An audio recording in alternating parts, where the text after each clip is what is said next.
Cosa stai facendo? Come la stai gestendo? Riprendi la tua vita, ti sfugge dalle dita. Hai dato sempre tanto e ricevuto un cazzo. Hai conquistato il mondo per poi cederlo a un secondo, ma quel mondo era niente, ne sei uscito da perdente. Ora traccia la tua strada, sai chi perde a volte impara. Io non voglio una puttana a cui donare i miei sorrisi, magari è pure ingrata, sai mi tengo i miei sorrisi. No, non siamo più vicini, ma tu mi sei servita, inoltre che alla fica, per sfondare i miei confini, per capire cosa sono e cosa posso dare. Non posso essere il solo che così la vuol pensare, quindi io sorrido sempre con la testa alta. Sarà mica appena stronza che la vita si ribalta. Io non voglio una ribalza, ora sai sono felice. Tutto questo ora mi basta, non mi servo mille tipe.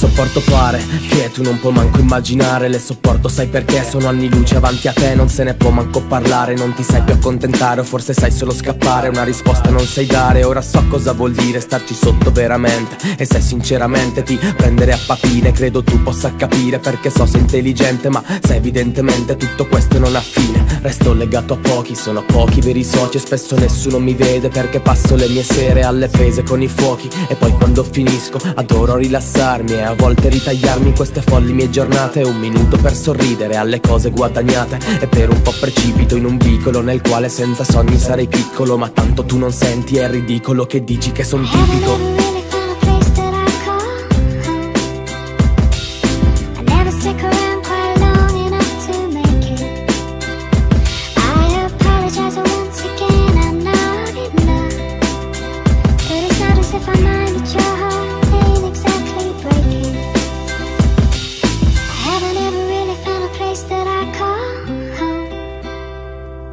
Never stick around quite long enough to make it.